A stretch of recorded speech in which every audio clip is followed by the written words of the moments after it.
하늘에 계신 아버지 하나님, 우리에게 또한 생명을 연장해 주셨고 우리에게 또한 축복해 주시네 감사합니다.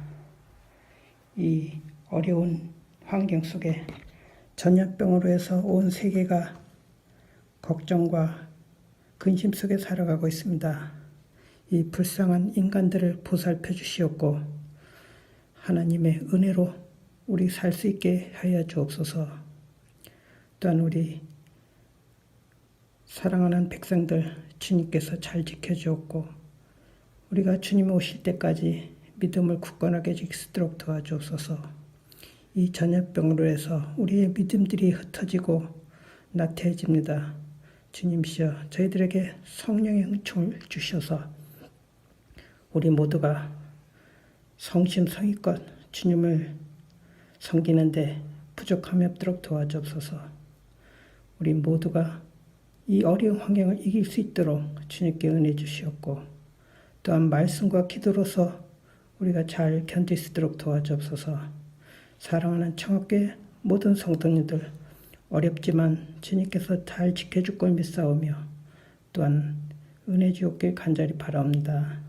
또한 오늘 말씀을 주신 목사님께 함께 해주셨고 우리에게 말씀 속에서 생활할 수 있도록 도와주었고 굳건한 믿음을 더욱 갖게 하여 주옵소서.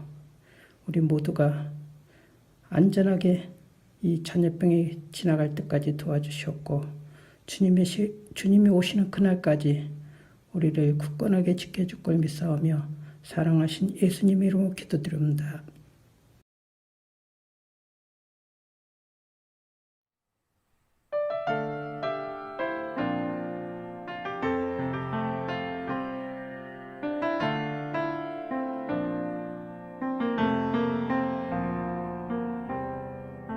주님과 같이 내 마음 만지는 분은 없네. 오랜 세월 찾아나 알았네. 내겐 주밖에 없네. 주님과 같이 마음 만지는 분은 없네. 오랜 세월 찾아 난 알았네. 내게 주밖에 없네.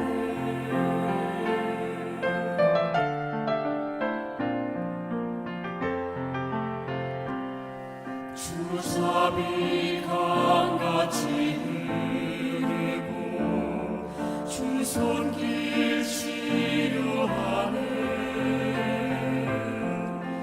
고통받는 자녀 품으시는 주밖에 없네. 주님과 같이 내 마음 만지는 분은 없네. 오랜 세월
세월 찾아 난 알았네. 내게 주밖에 없네.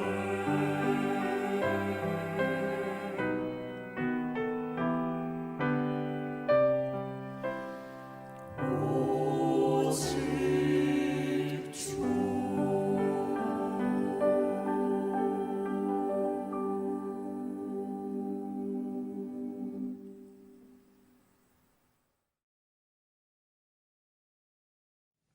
정학성도 여러분 안녕하십니까?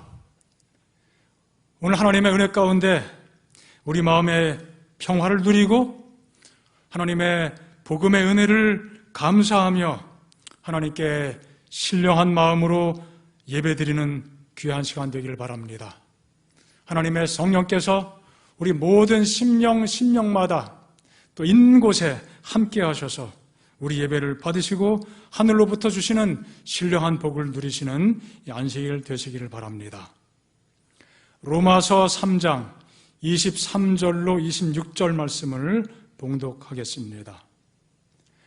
모든 사람이 죄를 범하였음에 하나님의 영광에 이르지 못하더니 그리스도 예수 안에 있는 구속으로 말미암아 하나님의 은혜로 값없이 의롭다 하심을 얻은 자 되었느니라.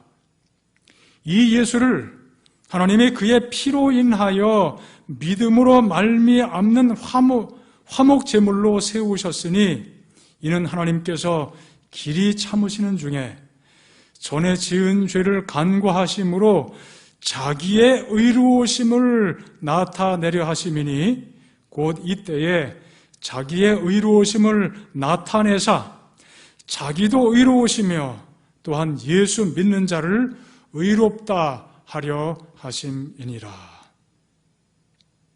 오늘은 이 말씀을 토대로 복음의 능력은 보혈의 능력입니다. 이런 주제로, 이런 제목으로 말씀을 나누고자 합니다. 복음의 능력, 이것은 바로 보혈의 능력임을 뜻하고 있는 것이죠. 읽어드린 이 본문의 말씀은 로마서에 나온 수많은 말씀 중에 그 기별의 핵심이 잘 압축된 구절이기도 합니다. 로마서 1장 16절에 보면은 복음은 모든 사람을 구원하는 하나님의 능력이 된다. 그렇게 말씀했습니다. 또 그 다음 절에 보면은 복음에는 하나님의 의가 나타나서 구원받은 자를 믿음으로 살게 한다고 말씀하고 있습니다. 하나님의 구원하시는 능력, 그 능력은 복음을 통해서 나타났고 그 능력은 성도들의 삶 속에 임재해서 구원받은 사람을 믿음으로 살아가도록 이끌어주게 되는 것입니다. 오늘 그 복음이 우리의 영적인 삶에 어떻게 능력이 되는지를 이 말씀을 통해서 다시 한번 살펴보고자 합니다. 이 말씀 속에는 복음의 능력이 되는 그 기초가 무엇인지 우리에게 잘 깨우쳐 주고 있습니다. 이 말씀을 살피면서 이 본문 가운데 담겨 있는 중요한 요점들이 있습니다. 네 가지로 이 요점들을 좀 살펴보고자 합니다. 첫 번째는 인간의 절망에 대한, 우리 모든 인간들이 절망적 상태에 있다는 사실을 이 말씀이 우리에게 깨우쳐주고 있습니다. 여기 23절 말씀 보면은 모든 사람이 죄를 범하여 하나님의 영광에 이르지 못했다. 그렇게 말씀하고 있죠? 모든 사람, 여기서 말하는 모든 사람, 이 로마서의 문맥을 통해서 모든 사람은 무엇을 의미할까요? 로마서 1장은 이방인들이 하나님께 범죄한 그 사실을 가르쳐주고 있습니다. 또 2장에 보면은 유대인들도 역시 죄인이라는 사실을 언급하고 있습니다. 그러면서 3장에 모든 사람이 다 죄를 범하여 하나님의 영광에 이르지 못했다, 그렇게 말씀합니다. 이 모든 사람은 그래서 이방인과 유대인을 의미하는 표현이죠. 하나님을 모르는 이방인이나 하나님을 안다고 하는 유대인이나 막론하고 모두 동일한 죄인이라는 말씀입니다. 3장 11절에는 의인은 하나도 없다, 하나도 없다, 그렇게 말씀했죠. 아무리 눈을 씻고 찾으려고 해도 찾을 수 없다. 이방인들만 그런 것이 아니고 유대인들도 마찬가지다, 이것이죠. 유대인은 율법을 가지고 있고 율법을 지킨다고 자부하고 살아가는 사람들이지만 오히려 율법을 훼손시키면서 동일한 죄 가운데 살고 있음을 언급하고 있는 것입니다. 그래서 죄를 범했기 때문에 아무도 누구도 하나님의 영광에 이르지 못했다, 그렇게 말씀하고 있습니다. 이르지 못했다는 것은 부족하다, 뭔가 미치지 못했다, 그런 뜻을 가지고 있는 단어입니다. 성경 마태복음 19장에 보면은 한 청년이 예수님을 찾아왔죠. 율법 다 지켰습니다. 내가 무엇을 해야 구원 얻겠습니까? 예수님께서 그 질문에 대해서 답변하셨죠. 율법을 지키라. 하나님의 계명을 지키라. 그 청년이 반문합니다. 이 모든 것 내가 다 지켰습니다. 그런데 아직도 무엇이 부족합니까? 그렇게 반문합니다. 이 청년은 그의 상태가 죄된 상태였기 때문에 그 본인 자체가, 그의 존재 자체가 절대적인 부족함에 있다는 사실을 이해하지 못했습니다. 바로 그것이 그의 영적인 문제이고 인류의 문제이고 그 자신의 문제이라는 사실을 알지 못했습니다. 그가 사람들이 영생에 이르지 못하는 것, 그 자신이 영생에 이르지 못하는 것은 그저 어떤 계명 하나하나, 어떤 행위 하나, 그 부족한 것 때문에 영생에 이르지 못하는 것이 아니고 그의 본질적인 죄 때문에 그렇다는 사실을 깨닫지 못했던 것이죠. 하나님의 율법에 대해서 철저하게 오해한 것입니다. 아직도 무엇이 부족합니까? 바로 이것이 이르지 못했다는 그 단어가 가지고 있는 의미가 됩니다. 이 같은 단어가 은사가 부족하다, 또 물질이 부족하다, 그럴 때에도 성경에 같은 단어를 사용해서 설명하고, 또 어떤 경우에는 궁핍이라는 그러한 단어로 번역이 되기도 했습니다. 히브리 11장 37절에 보면은 믿음의 사람들이, 믿음의 선조들이 핍박을 받는 장면을 기록합니다. 돌로 치는 것, 톱으로 켜는 것, 시험과 칼에 죽는 것, 또 양과 염소의 가죽을 입고 유리하며 궁핍과 환난과 학대를 받았다. 궁핍을 받았다. 궁핍하게 살았다. 이 궁핍, 이것이 바로 이르지 못했다, 로마서가 표현한 같은 단어입니다. 또한 흥미로운 구절이 있습니다. 누가복음 15장 탕자의 비유죠. 14절에 말씀하기를 그가 이제 재산 받아가지고 다 가지고 나갔죠. 다 없이 한 후, 다 탕진한 후 그 나라에 크게 흉년이 들어 저가 비로소 궁핍한지라. 궁핍했다. 바로 그것이죠. 이르지 못했다는 것은 굉장히 그렇게 가난하게 되었다는 것을 의미하는 그런 뜻이 있습니다. 죄인이 하나님의 영광 앞에서, 하나님의 의로우심 앞에서 얼마나 부족한지, 절대적으로 부족하다, 완전히 미달 상태에 있다 이거죠. 낙제 점수가 될 수밖에 없다는 것입니다. 여러분, 이 탕자가 부잣집 아들이었습니다. 아버지를 떠나서 집을 멀리 떠나가게 되죠. 아버지랑 함께 사는 것이 행복하지 못했습니다. 그래서 나름대로 행복한 삶을 추구하기 위해서 집을 떠나고 아버지를 멀리 떠나갔습니다. 이제 재산을 다 탕진한 다음에 어떻게 하다 보니까 너무 가난하게 됩니다. 그래서 돼지를 먹이면서 심지어 돼지가 먹는 음식을 함께 먹게 되지 않습니까? 또 잠자리가 없으니까 돼지가 자는 곳에서 함께 자게 되었습니다. 무엇을 의미합니까? 그가 돼지가 된 것이나 다름이 없게 된 것이죠. 이것이 우리 모두의 영적인 모습이죠. 정말 궁핍하게 짝이 없는 모습입니다. 그래서 모든 인간은 하나님의 영광에 이르지 못했다는 것이죠. 하나님의 율법의 요구에 절대로 미치지 못했다는 것을 말씀하고 있습니다. 하나님께서 세상을 창조하시고 사람을 창조하셨을 그 당시 사람들에게는 인간의 하나님의 영광이 아주 충만했었죠. 하나님의 거룩한 형상, 그 존귀한 형상이 온전히 반사되었습니다. 하지만 타락한 후에 인간 속에 있는 하나님의 그 형상이 처절하게 훼손되어 버렸습니다. 율법의 요구를 충족시키기에는 전적으로 무능한 존재가 된 것입니다. 바로 이것이 우리 모두의 문제입니다.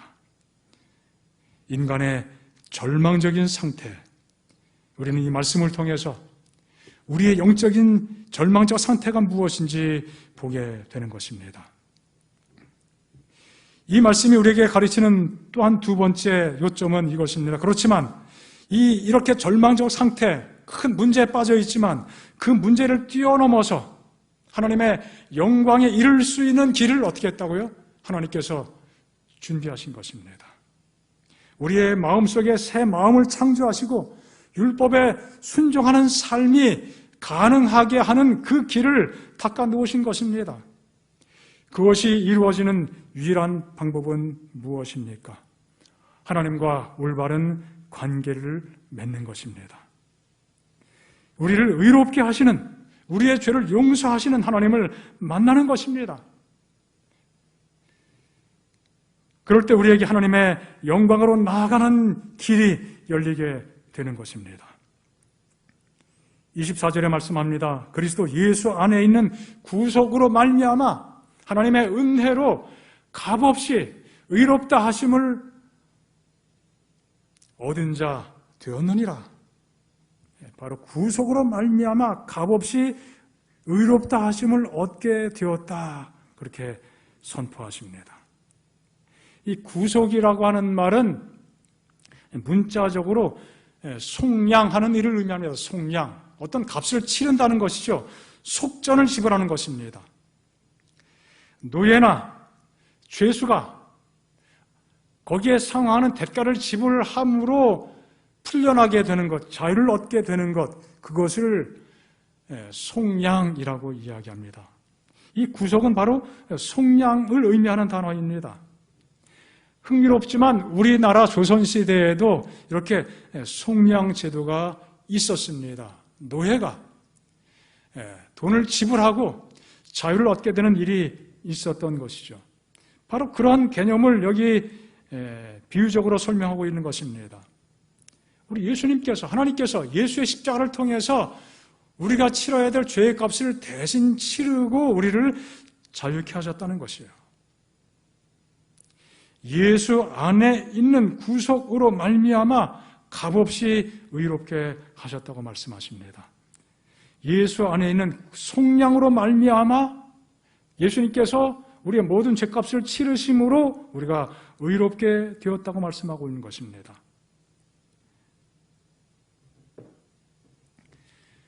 우리의 죄는 값이 치러진 것입니다. 속전이라고 하죠. 속전이 치러졌습니다. 단순히 그저 있었던 것을 없던 것으로 해버리는 단순한 사면, 그것이 아니죠. 그래, 너 죄가 많지만 그냥 없던 일로 해주지, 그런 상태가 아니었습니다. 사면이라고 하는 것은 그냥 처벌이나 부채를 그냥 단순히 없던 걸로 그냥 면제해 주는 것이죠. 그러나 죄는 절대로 저절로 용서되는 것이 아닙니다. 값을 치러야만 되는 것이죠. 그 값을 치르는 것이 곧 우리가 의롭게 되는 그 일의 핵심이죠. 칭의. 우리가 의롭게 되는 것. 이것은 매우 아주 적극적인 의미가 포함되어 있습니다. 그냥 없던 걸로 하자. 그게 아니에요. 그 값을 치르게 된 것입니다. 여기 값 없이 의롭게 되었다고 말씀하고 있지만 우리 인간 편에서 볼 때 우리가 의를 받아들이는 인간 입장에서 내가 치른 값이 없으니까 그저 값 없이 주어지는 것이다. 그렇게 말씀하지만 하나님은 그 값을 치르신 것이죠. 아주 혹독한 값을 치르게 되신 것입니다.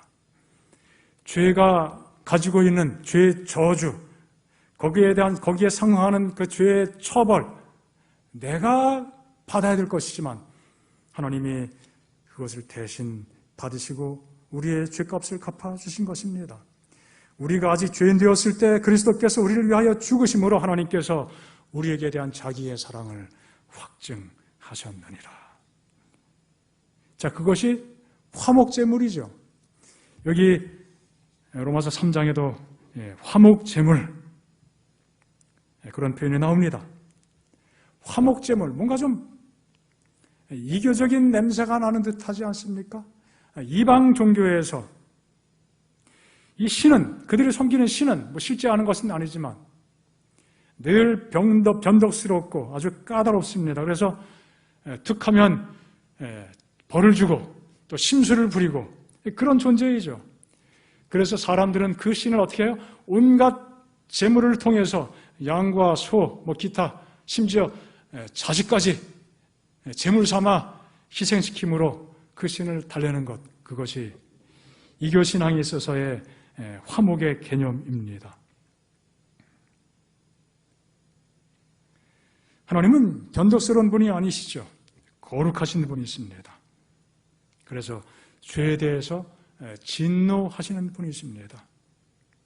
화목제물이라고 하는 그 개념이 일찍이 이방 종교에서 가지고 있던 개념이긴 하지만 같은 용어를 사용하긴 하지만 기본적인 배경이 전혀 다른 것입니다.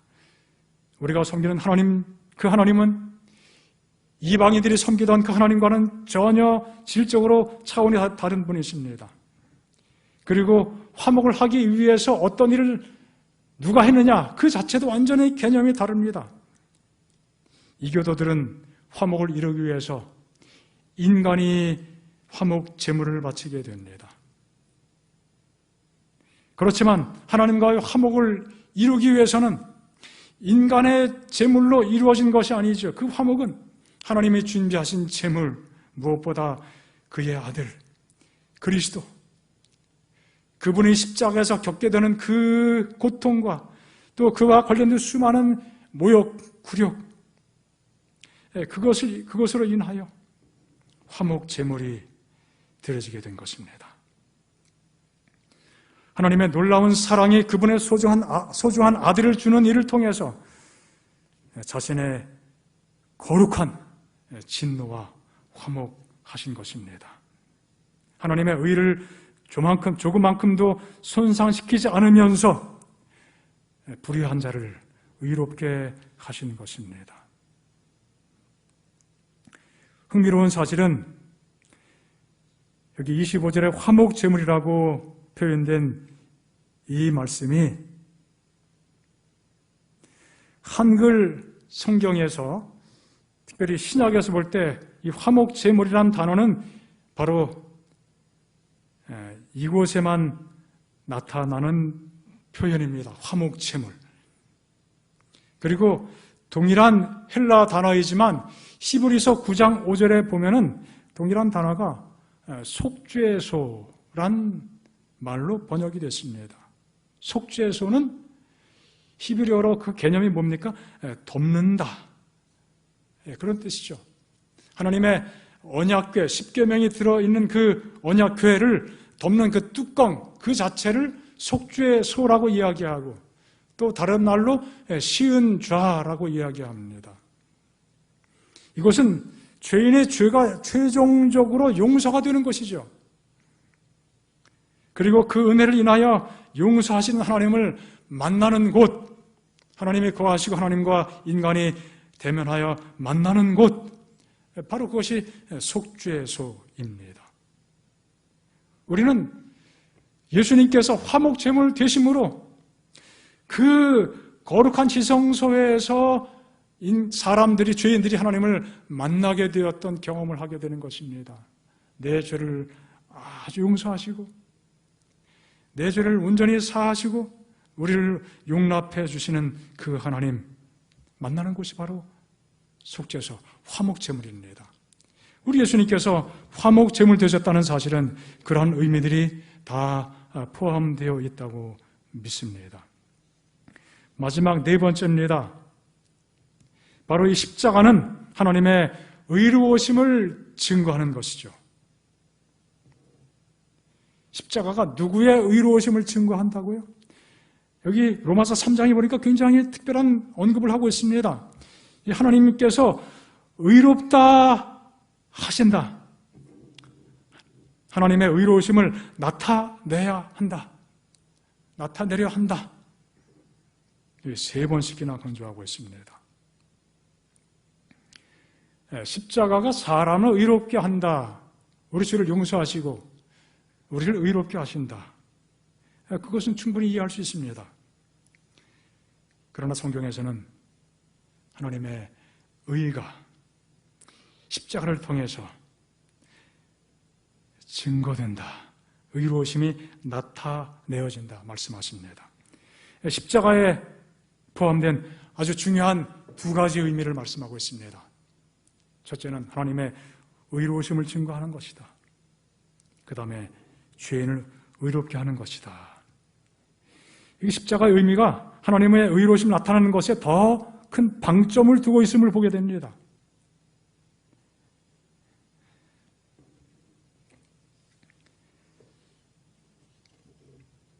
십자가는 죄인을 위한 칭의의 근거가 되죠. 그런데 하나님께서 의로우신 분인 것은 굳이 증명하려고 애를 쓸 필요가 없는 것이 아니겠습니까? 그런데 이 성경은 하나님은 십자가를 통해서 그분의 의로우심을 나타내야겠다고 말씀하고 있습니다. 왜 하나님의 의로우심을 굳이 나타내셔야 했습니까? 하나님께서 죄인을 용서하실 때 어떤 근거를 가지고 죄인을 의롭게 하시고 용서하시는가, 이것이 중요한 문제가 됩니다. 만약 하나님께서 그냥 죄인의 죄를 그냥 알았다, 내가 이 정도 충분히 이해하니까 없던 걸로 덮어두자, 그렇게 하실 수 있는 것은 아니죠. 의로우신 분께서 죄를 용납할 수 있는 것이 아니죠. 어떻게 의로우신 하나님께서 자신의 의를 타협할 수 있겠습니까? 어떻게 죄인의 죄를 그냥 눈 감아 주시면서 해결할 수 있겠습니까? 죄에 대해서 타협하지도 않고 죄를 눈 감아 넘겨주지도 않으시면서 불의한 자를, 죄인을 의롭다고 선포하시는 그 일이, 의롭게 만들어주시는 그 일이 가능한가? 그것이 바로, 그에 대한 답은 바로 십자가인 것입니다. 로마서 4장 9절에 보면은 경건치 아니한 자를 의롭다 하시는 하나님이라고 말씀하고 있습니다. 하나님은 경건치 않은 자를 의롭다 하셨는데 경건치 않은 자를 위해서 그분이 죽으셨기 때문에 그것이 가능한 것입니다. 마태복음 10장 45절에는 자기 목숨을 많은 사람의 대속물로 주셨다고 말씀하고 있습니다. 하나님의 의로우심이 증거되는 것은 대쟁투의 핵심적인 논쟁점이기도 합니다.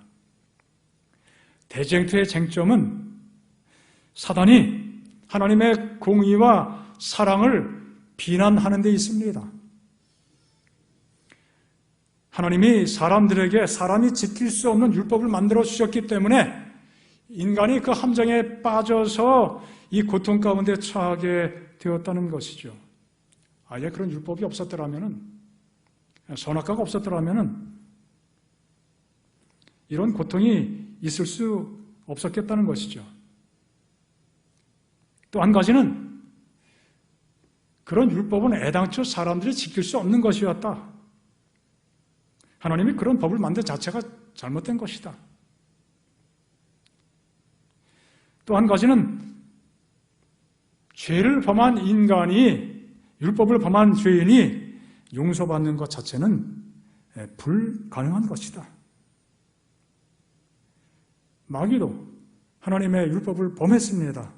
결과는 하늘에서 추방된 것입니다. 율법을 어긴 죄인들, 사람들도 하나님께 버림받아야 되는 것이지 구원을 준다는 자체는 합리적이 아니다 이것이죠. 그냥 용서하게 되면 하나님은 불의한 존재가 될 수밖에 없죠. 그래서 용서가 되려면 율법을 폐기하는 것이 마땅하다. 이것이 바로 사단의 주장인 것입니다. 인간의 범죄는 하나님의 품성을 비난하는 그러한 빌미를 사단에게 주게 된 것입니다.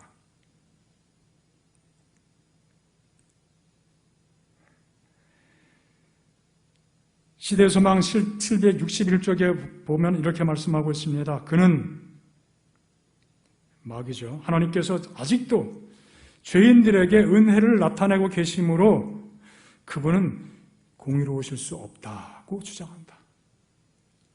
오늘 우리가 살아갈 때 하나님의 은혜 가운데 용서받고 그 자체까지도 마귀는 마음이 편하지 않습니다. 그것이 마귀의 마음속에 그렇게 용납될 수 없는 것입니다. 하나님은 그래서 공의롭지 않다, 의로우신 분이 아니다, 어떻게 죄인을 용서하시냐 이것이죠.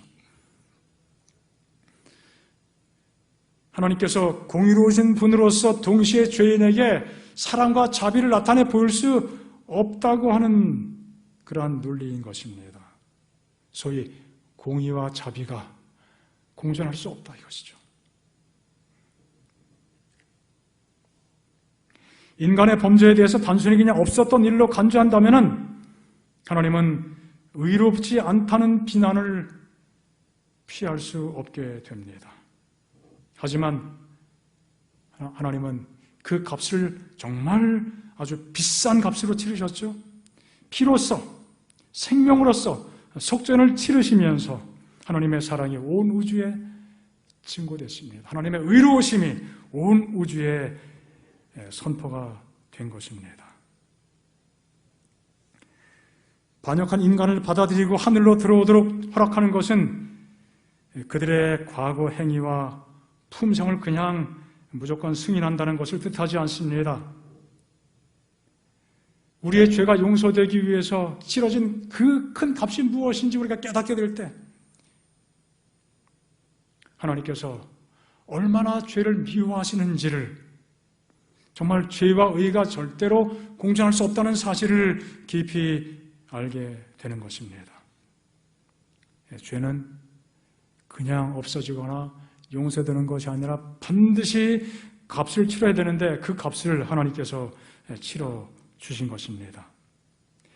그 일을 위해서 하나님께서 길이 참으셨다고 또한 말씀합니다. 길이 참으셨어요. 6,000년 동안 참아오셨습니다.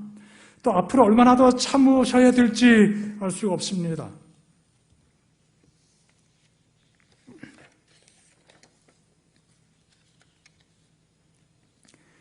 죄인을 위해서, 죄인을 구원하시기 위해서 십자가 위에서 보혈의 피를 흘려 돌아가심으로 죄를 향한 하나님의 진노를 해결하시는 화목제물 되신 예수님의 은혜가 얼마나 놀랍고 감사한 것입니까?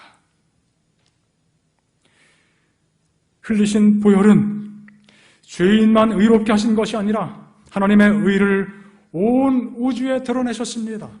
얼마나 놀라운 신비입니까? 성도 여러분, 십자가는 능력입니다. 보혈은 능력입니다. 나를 구원하시는 능력이고 나를 살리는 능력입니다. 또한 나를 새롭게 하시는 능력입니다. 그 위대하신 일을 행하신 하나님을 찬양합니다. 주님의 높고 위대하심을 내 영혼이 찬양하네. 주님의 높고 위대하심을 내 영혼이 찬양하네.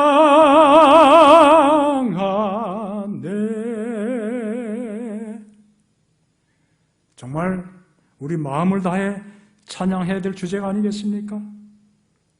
큰일을 이루신 하나님 정말 감사합니다. 일찍이 루터는 이야기했습니다. 우리가 성경을 양손으로 잡고 이 성경을 비틀어 짜게 된다면은 거기서 무엇이 나올까요? 질문하면서 답변하기를 아마 예수님의 붉은 피가 뚝뚝 떨어질 것입니다. 그렇게 답변했습니다. 맞습니까? 이 성경을 확 짜게 되면 이 속에서 무엇가 나온다고요? 예수님의 피, 예수님의 보혈이 나온다는 것입니다. 그 붉은 피가 창세기부터 요한계시록까지 끊임없이 어린 양 예수님 얼마나 많이 증거하고 있습니까? 우리가 말씀을 대할 때마다 이 말씀 속에서 그 보혈을 흘리신 그 예수님을 우리가 경험해야 되겠습니다. 말씀 속에서 그분의 보혈, 그분이 흘리신 보혈, 그분의 보혈을 통해서 우리에게 베푸신 그 크신 은혜, 그 보혈 속에 담긴 하나님의 무한하신 사랑, 우리가 이것을 깨닫고 받아들이지 못한다면 이 성경 말씀은 그저 한낱 이야기책에 불과할 것입니다. 문학서적에 불과할 것입니다. 구원의 능력이 없는 책이 될 것입니다. 여러분, 이 말씀 속에서 끊임없이 보혈을 발견하시고 보혈을 경험하시기 바랍니다. 18세기 독일 작센 지방에 진젠도르프라고 하는 유명한 귀족이 있었습니다. 그는 백작이었습니다. 재산이 많았죠. 당시에 영주, 땅도 많았습니다. 하루는 그가 미술관에 가서 그림을 구경했습니다.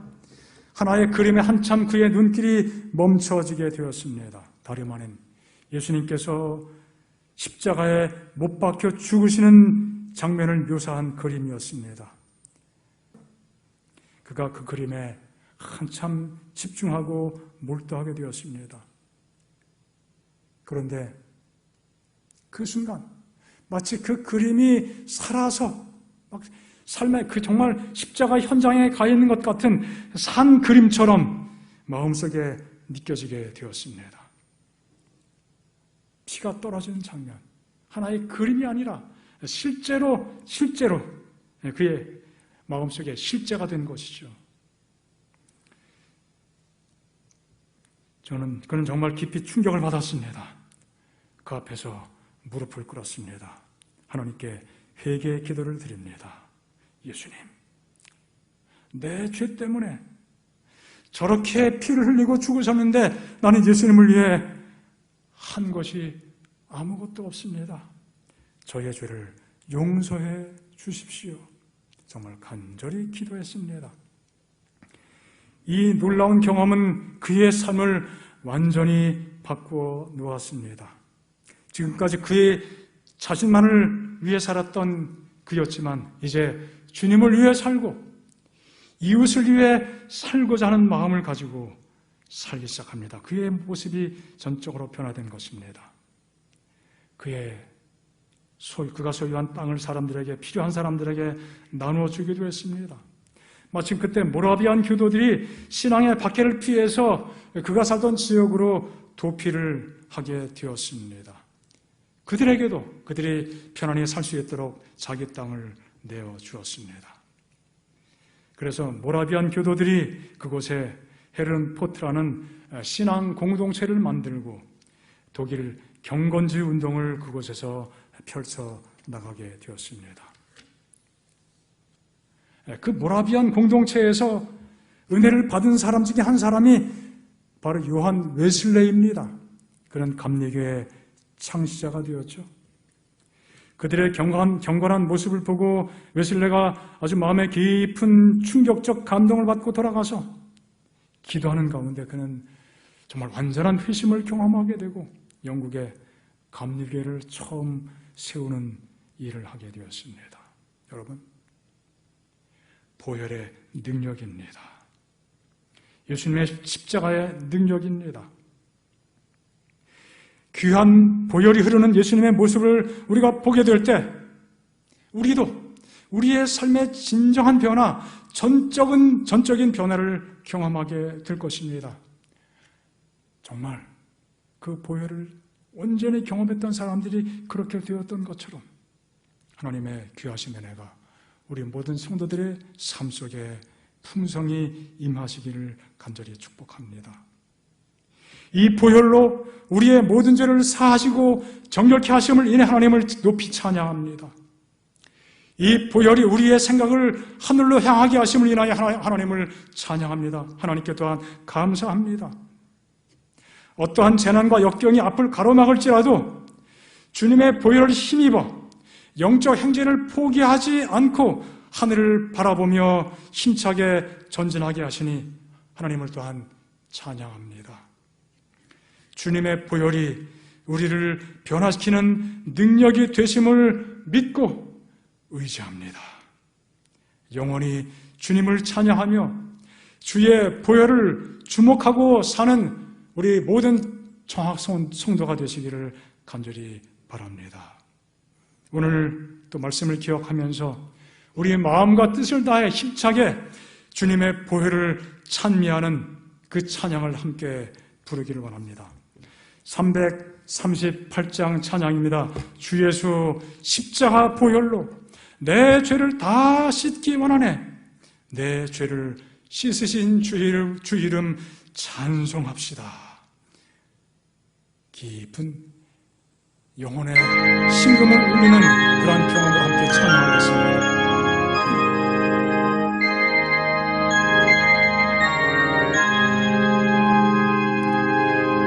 주 예수 십자가 보혈로 내 죄를 다 씻기 원하네. 내 죄를 씻으신 주 찬송합시다.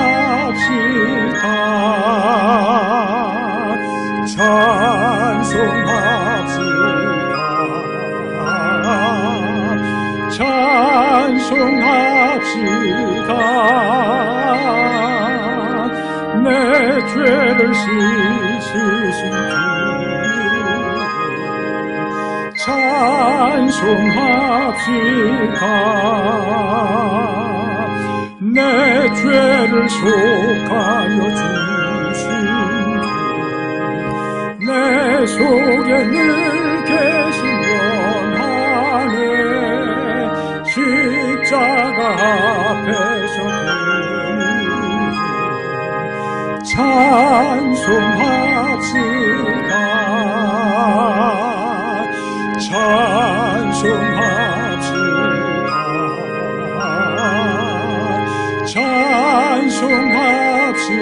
찬송합시다. 내 죄를 씻으신 주 찬송합시다. 주 앞에 샘솟는 생명수 날 씻어 정하게 하시니 내 모든 정성을 다하여 찬송합시다.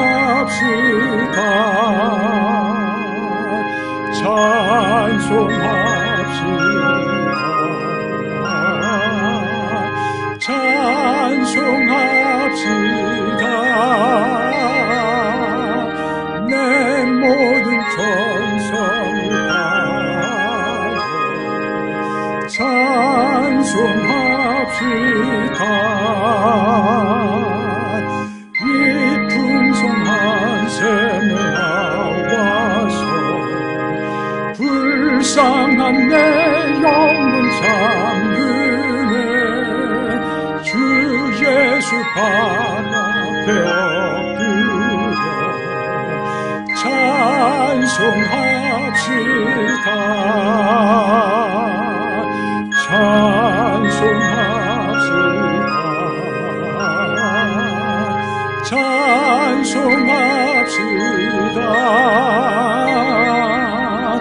내 죄를 씻으신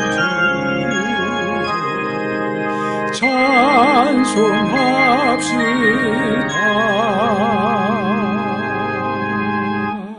아멘. 자, 우리 352장 우리 찬양 또 하겠습니다. 죄에서 자유를 얻으려면 보혈의 능력 힘입어라. 시험을 이기는 승리되니 참 놀라운 능력이로다.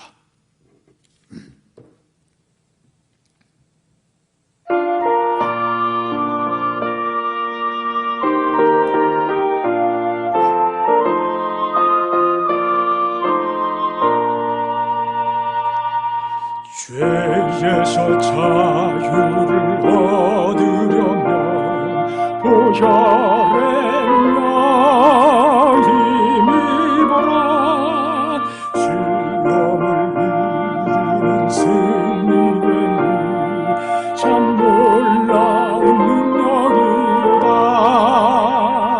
주의 보혈 능력 그도다. 주 예수 믿어라. 주의 보혈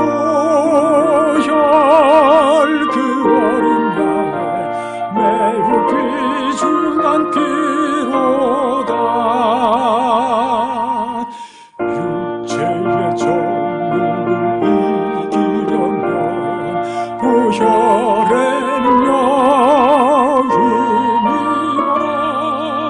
시험을 때 마음을 얻게 하는 참 놀라운 능력이로다. 주의 보혈 능력 그도다. 주 예수 믿어라. 주의 보혈 그 어린 양의 매우 귀중한 피로다.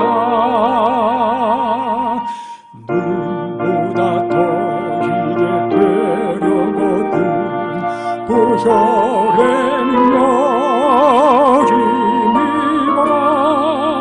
더러운 모든 죄 사하시는 참 놀라운 능력이로다.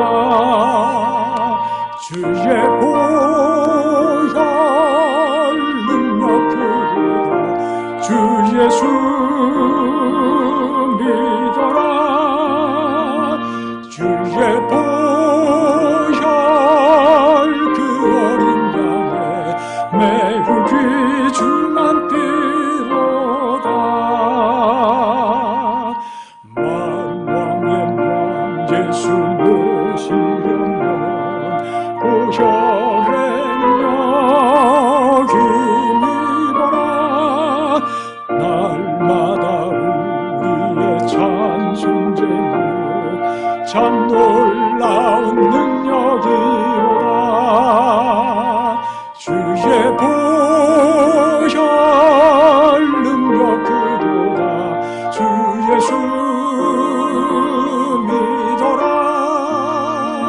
주의 보혈 그 어린 양의 매우 귀중한 피로다. 할렐루야. 아멘.